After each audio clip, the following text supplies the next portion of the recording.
Welcome, everyone, to another episode of Revolution Recap, United States Men's National Team World Cup Edition.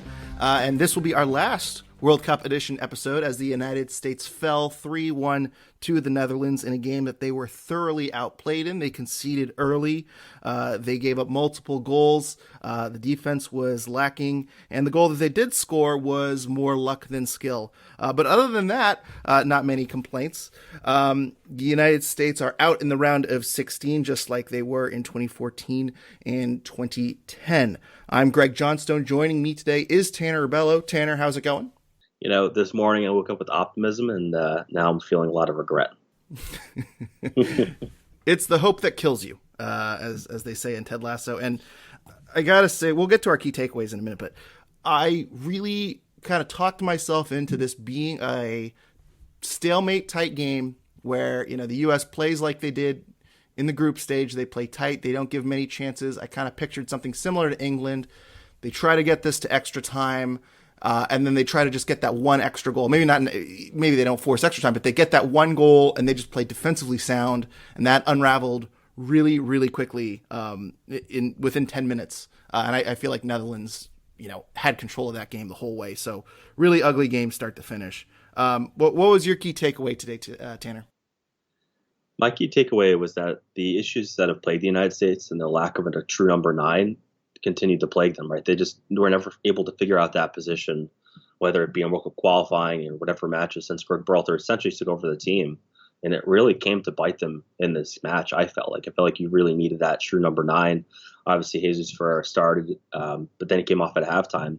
They brought in Gio Reyna, who's a midfielder, and they didn't have a true forward on the field again until the 67th minute when they brought in Haji Wright. So I just think the lack of a true number 9, and obviously Josh Sargent wasn't available, but I really think that ultimately was the downfall of this team and probably one of the reasons why they struggled to score consistently. Yeah, absolutely. And this is a bad offensive team. I think we kind of saw that throughout the group stages, that they weren't making the most of their chances and the chances were few and far between. They also weren't good on set pieces. We talked about that all throughout the group stage. They weren't good on set pieces today. As I say, the goal they did score, I don't really understand how it went in. And a few minutes before that, Haji Wright had a golden opportunity where there was a horrific back pass, and he really just had to kind of go around the keeper and tap it in. And his first touch was so bad that it kind of screwed up the chance. There were a lot of decent half chances, but really no offensive flow.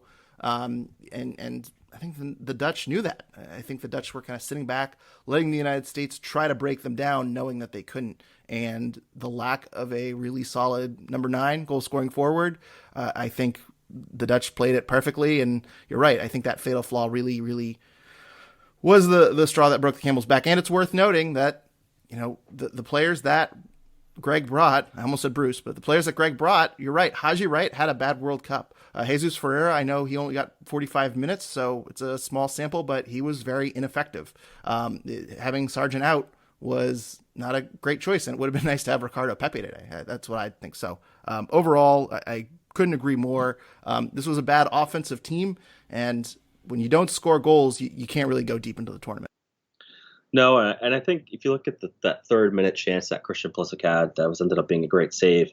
If that had gone in, if they'd been able to score there, the entire complexity of the game would have probably changed. Obviously, Netherlands ended up scoring in the 10th minute to take the 1-0 lead in the match. The United States had their chances in this match, right? Like, they had plenty of opportunities, like you said, right? Like, if he made a great first touch there, or even if he was a little bit early, he'd probably be in the back of the net. So they had their opportunities.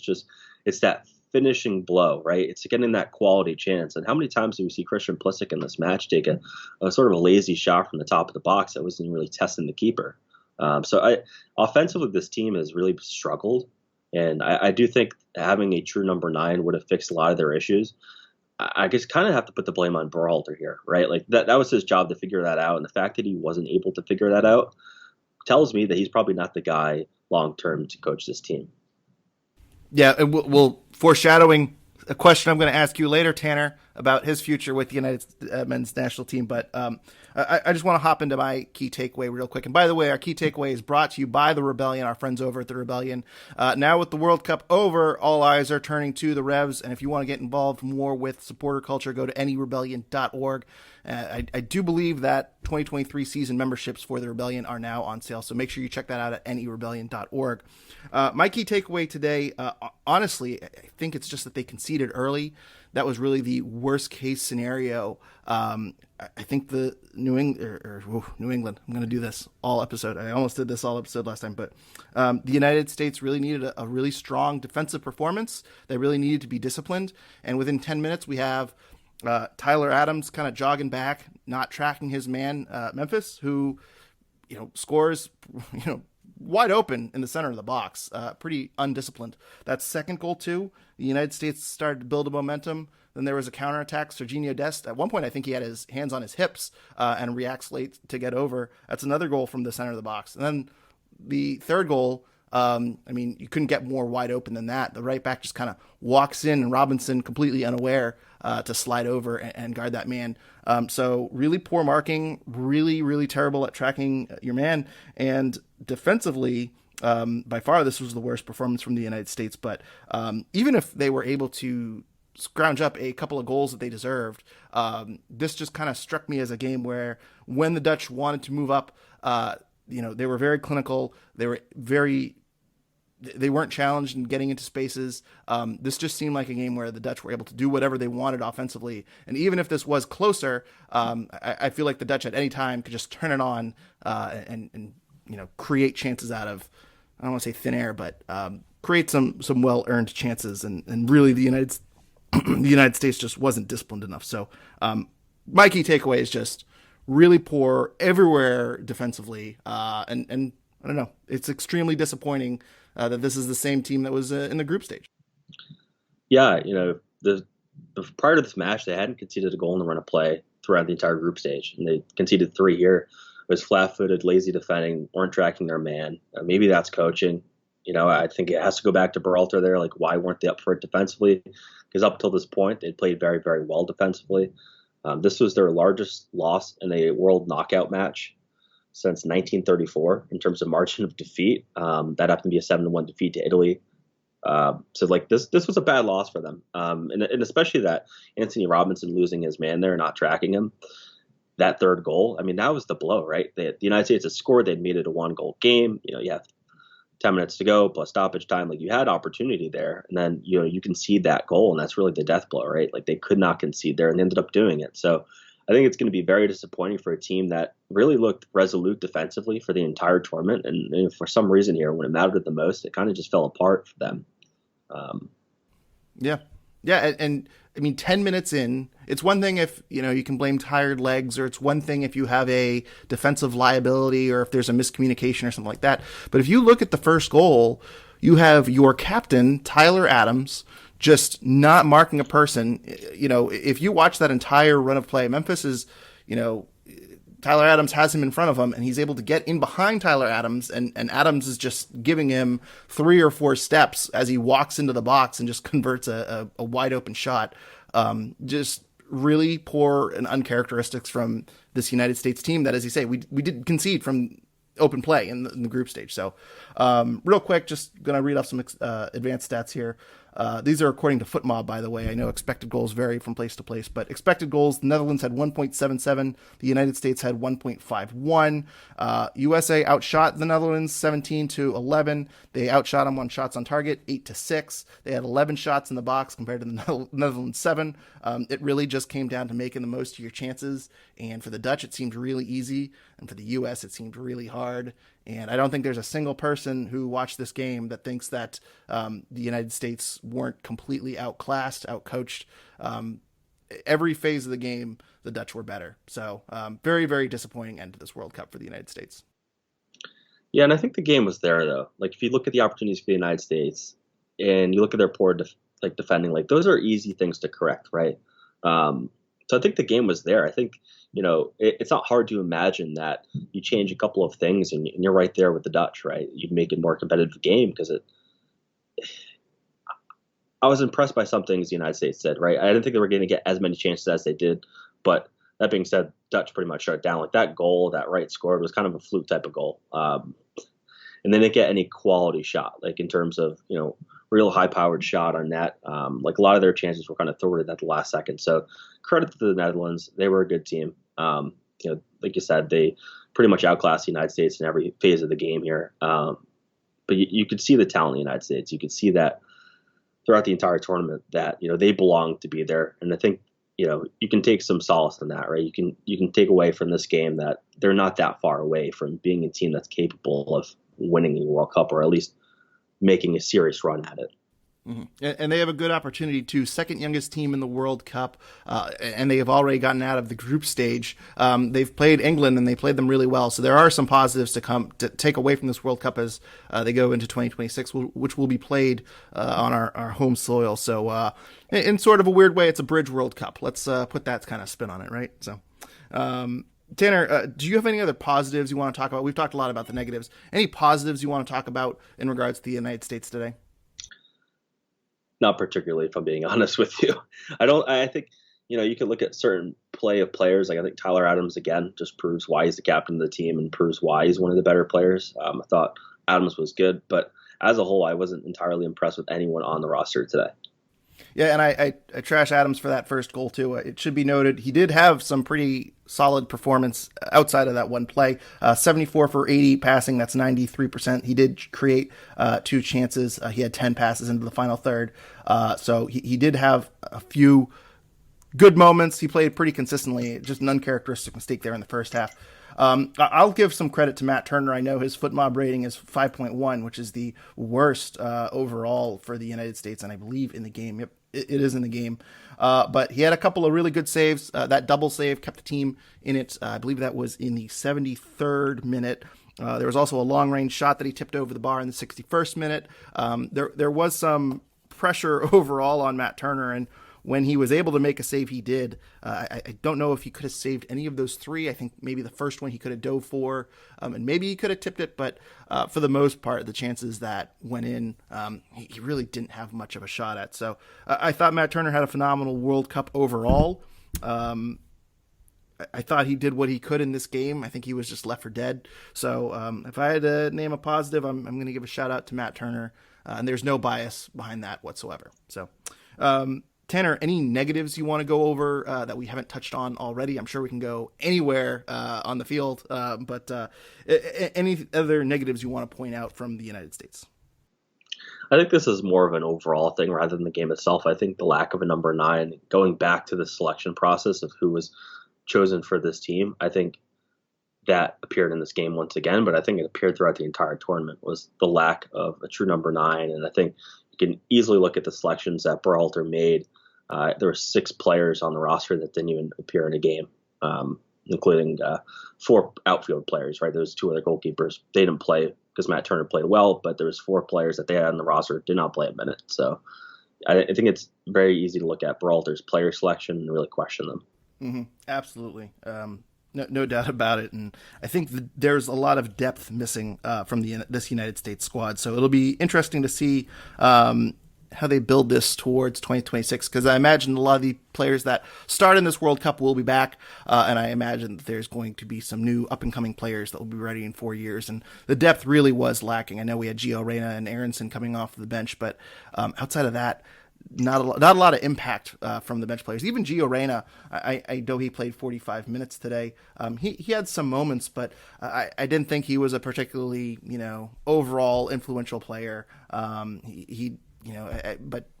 I rule that as too little, too late. I think in terms of getting him on. So, Tanner, let me ask you this: now that we've seen this World Cup, the U.S. gets out of the group stage, which was, according to bookmakers, about a 50-50 chance.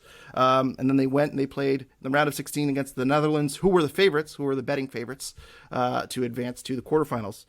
So I think this result is kind of where people could have expected it to. I don't want to say it was predictable, but if you go based on the odds, this is kind of one of the more likely scenarios for the United States. So overall, looking back on this World Cup, would you deem this a success?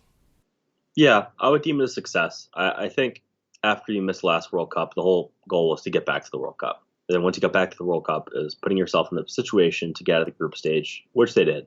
And certainly they didn't do it with grace, right? It's not like they blew their group away, right? They were competitive in there. And I think going against the Netherlands, coming out to a knockout stage, obviously you have to play the games, right? Like even though it's a favorite, anything could happen. But I think you just saw going up against a team as good as the Netherlands that the United States just isn't there yet. So I think you can look at this World Cup and say, well, this was the expected outcome. They achieved that expectation, right? They didn't underachieve, they didn't overachieve. This is right where you expected them to be at. So part of that's a little disappointing, right? Because if you expected them to be in this situation and to lose in this situation, it's not exactly like they're way farther advanced than we thought, right? The United States, in my mind, is right where we all thought they were. And part of that's a little disappointing because I was hoping they were maybe a step beyond or maybe get out of the first round of the knockout. But I think overall, they met expectations. I think that's a really, really good way to put it. I don't know if I want to rule this a success, but I also wouldn't rule this as a failure. And I'll also say, coming into this World Cup, I was really, really down on this team because, as I think as it played out, we knew this was a offensively challenged team. And there was not a ton of offensive weapons. Obviously the pre-World Cup friendlies against Saudi Arabia and Japan that were draws, which now look better in hindsight after seeing Saudi Arabia and Japan kind of perform above everyone's expectations. But I think I was much more negative on this team coming in than I am now. So I guess in that way it's a success. But certainly it seems like this team is still very flawed. And there's a lot of things that they got to get a lot better at. They got to get a lot better at offense. They got to get a lot better coaching-wise. So, I wouldn't deem it a success. I wouldn't deem it a failure.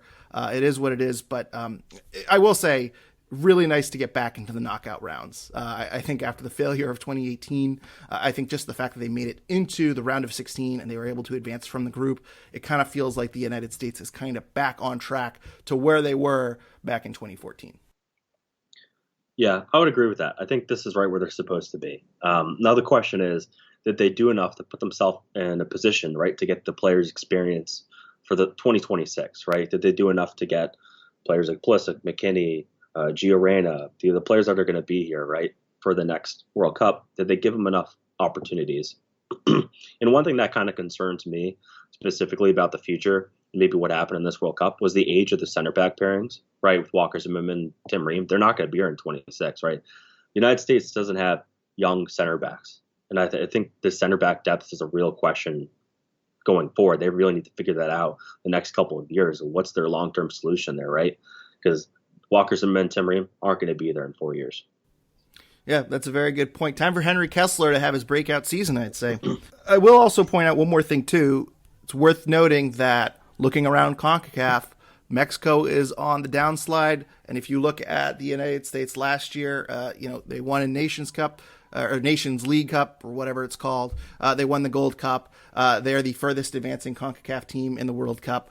So regionally, it's certainly an exciting time. I don't know if that's a knock on everyone else in the region, or if it's just the United States kind of regionally is getting better. But just a positive I take away that right now the United States looks like the kings of CONCACAF. They do, but I think Mexico's taken a step back, and I think that was pretty evident, in their World Cup run, and Tata Martino wasn't really giving opportunities to younger players. So I think Mexico took a huge step back, but I would expect Mexico in the next couple of years to take a step forward if they find the right coach. Yeah, really, I don't want to say it's really surprising, but Tata Martino not working out for Mexico was, really surprised. I think when he took that job, I thought that was going to be an overall net positive for Mexico, but he really did not work out there. So I'm curious to see where he heads off to next. I think overall, I think if you ask fans of Mexico, they're going to say he was a pretty big failure overall.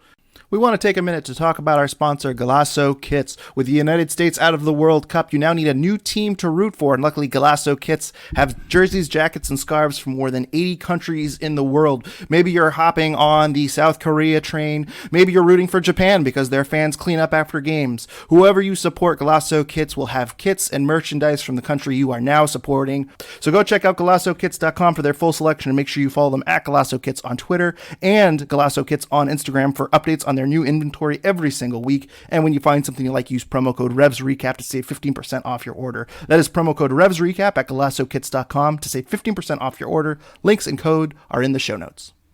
And speaking of managers who might be considered failures by their by their fan base, let's talk about Gregg Berhalter. I believe his contract is up for the United States, so it's not even a matter of firing him or keeping him. It's a matter of whether or not you want to sign him to an extension.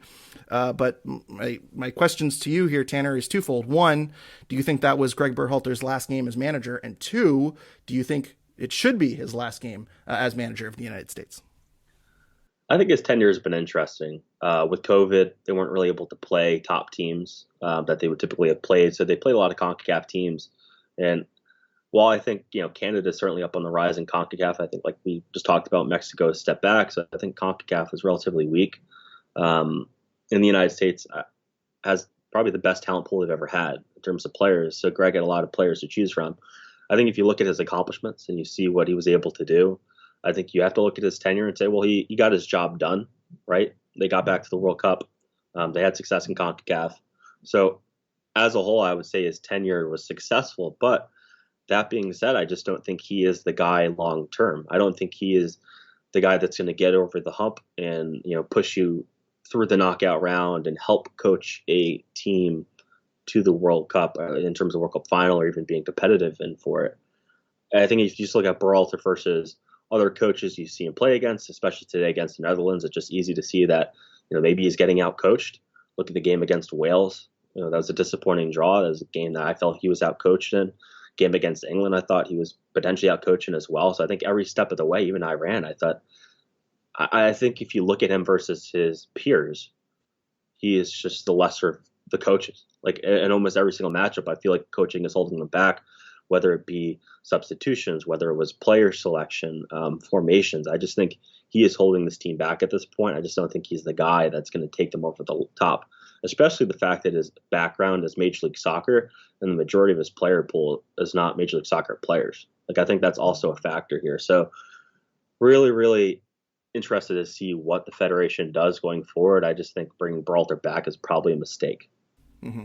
Do you think they will bring him back, or do you think his time is done?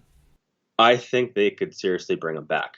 I think they could make that type of mistake because I think they probably look at this and making the World Cup and getting to the knockout stage and what he's done as an accomplishment, as an achievement that he did his job. So I don't know if necessarily they're going to walk away from that. I just think if you're going to make the move, you do it now, right? You give another coach that opportunity for the next 4 years to build something real, to build, find their next center backs, right? To find that true number 9. So I think the time to move on from him is now. I just don't think they're going to do it. I think it's going to take some type of failure in CONCACAF to actually get them to move on from Berhalter after this. Mm-hmm. And I'll also add that Gio Reyna, we don't know his injury issues or whatever, but the fact that Eric Winalda is saying on Twitter Spaces or whatever that he's healthy and there's some friction there, it seems like there is some strife and some issues within the locker room. And when you have a 20-year-old Gio Reyna and the manager not seeing eye to eye, that's a problem. If now the focus is looking ahead to 2026. And if Gio Reyna and the manager don't like each other, that's a real problem.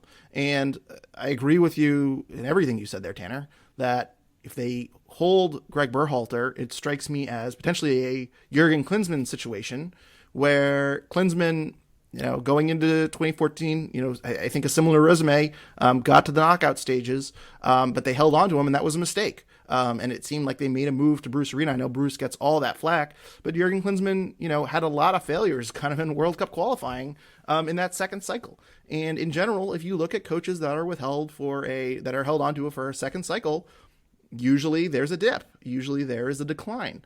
And I think that in general, you should give coaches one World Cup cycle and then you move on to the next guy and let them build towards the next one. So I think Greg, in my mind, for me to want to hold him, he would have had to have done something very special. I certainly think he would have needed to have won this game. So I think it's time to move on from him. I think he made a lot of questionable decisions with his roster selection, and tactically and with his subs. But overall, you look at his resume. He won 2 cups last year. He made some decisions in this World Cup that really proved to be the right move. Starting Tim Ream in all 4 games. I think if you asked most fans a couple of months ago about starting Tim Ream in the World Cup, that would have been a big question mark, and he turned out to be pretty solid. Starting Matt Turner.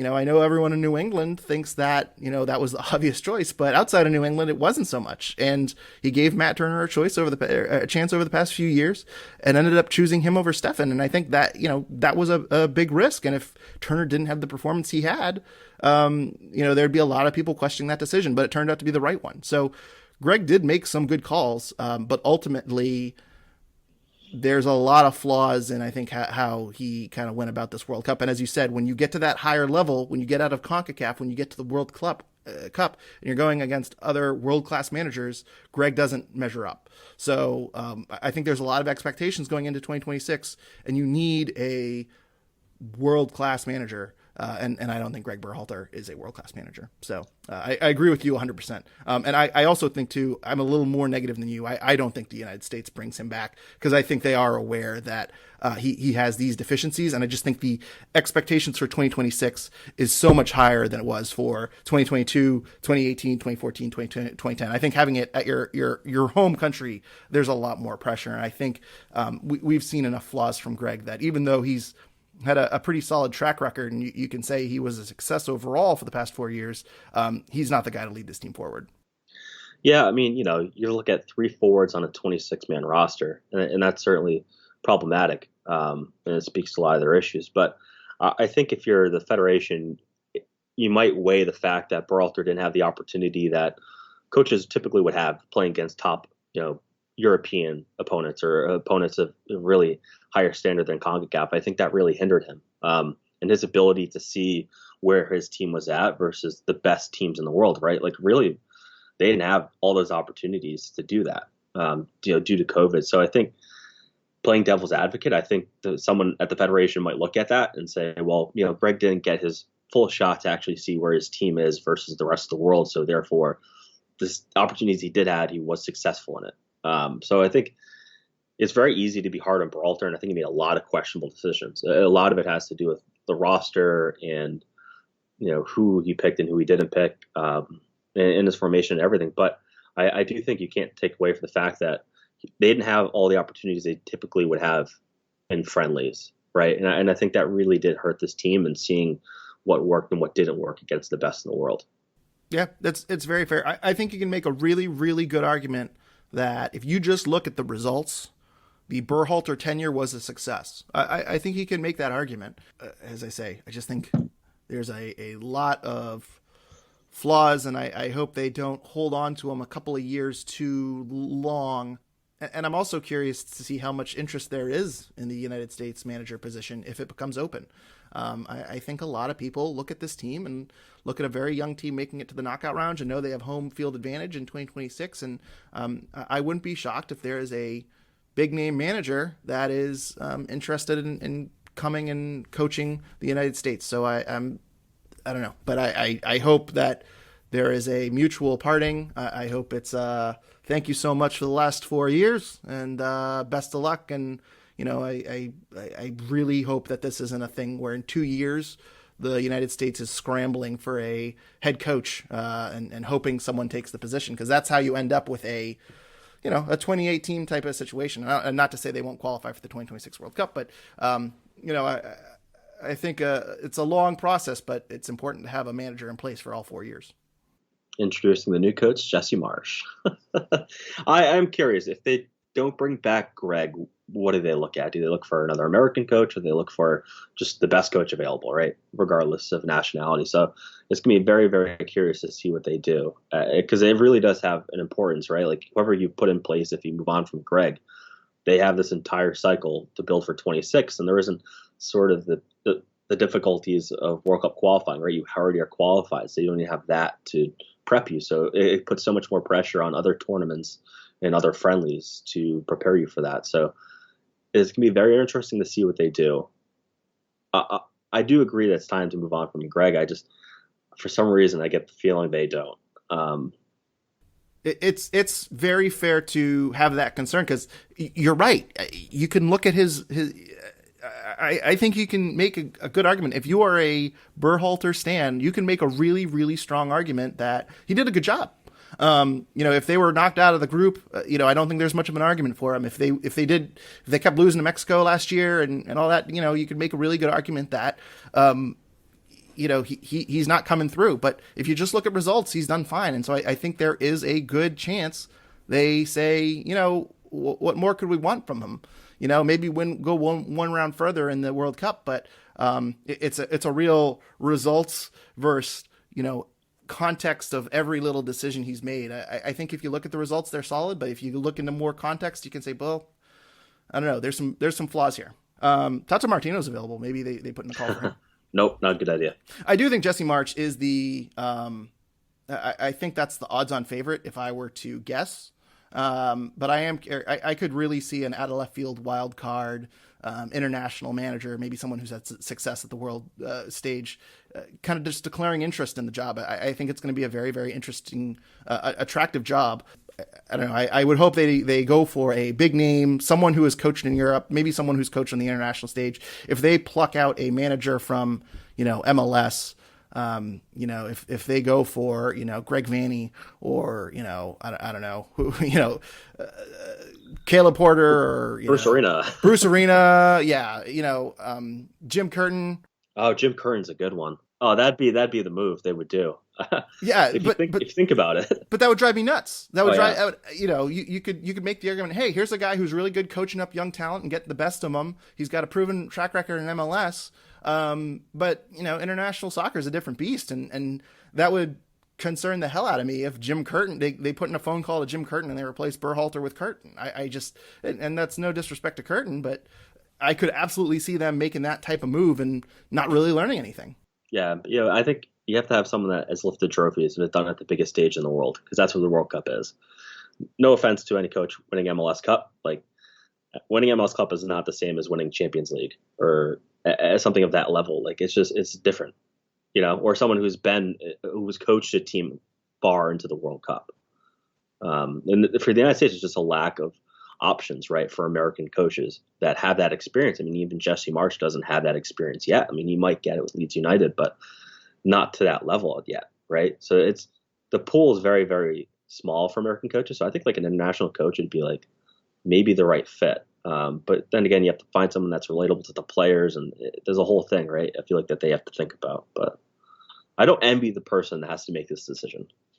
Me neither. It's a very important decision, and as I say, I think a lot is riding on 2026 in terms of not just results and a chance to go deep, but ultimately the growth of soccer in this sport. And anything less than getting out of the knockout rounds, I think you could say, well, if they didn't make it out of the group stage, you could say, well, it's a young team, yada yada yada. If you don't get out of the group stage in 2026, it's a pretty big disaster. So that's enough of that. That's enough of the U.S. We'll close the book on the World Cup. We're not going to be doing any further World Cup shows. The United States is out. So we are going to be resuming our Revs coverage in the upcoming weeks. I think. I don't know when we're doing our next episode, but no real news on the Revs front. The Revs reportedly are getting close to a contract with Bobby Wood, who was selected in the re-entry draft. The rules essentially were the Revs had to make a contract offer within 7 days. They apparently have done that. And Bobby Wood and the Revs are coming close to a contract. No further details. That is from Sam Minton of the Bent Musket, by the way. But there is no other real details on that contract or anything like that. So it'll be very interesting to see where that money lands. Considering how pessimistic we are on that that acquisition, as Sean and I discussed a few weeks ago.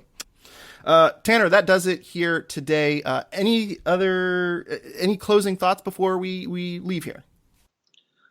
No, I just think it's an exciting time for the United States. I think you saw a lot of passion. I think there always is a lot of passion right from general fans that show up for the World Cup, but especially like in our area, being in New England. The fact that Providence and Boston was consistently one of the top markets for Fox, and we'll obviously see the ratings when they come out for this match. But I just think you can see the passion in the area. You can see the sport is growing, and not only in the United States, but especially in New England. I think it's a very, very exciting time. The next couple of years, building it to 26, it's just going to reach a pandemonium. You can feel it. You can already feel the energy, right? So very, very exciting to be in the sport of soccer right now. Tanner, where can people find you on social media? They can find me at Tanner Rebelo on Twitter, and then check out my work on TrifectaNetworkSports.com. And you can follow us on Twitter at Revolution Recap. Also, be sure to follow our Instagram and Facebook pages, the Revolution Recap Instagram and Facebook pages.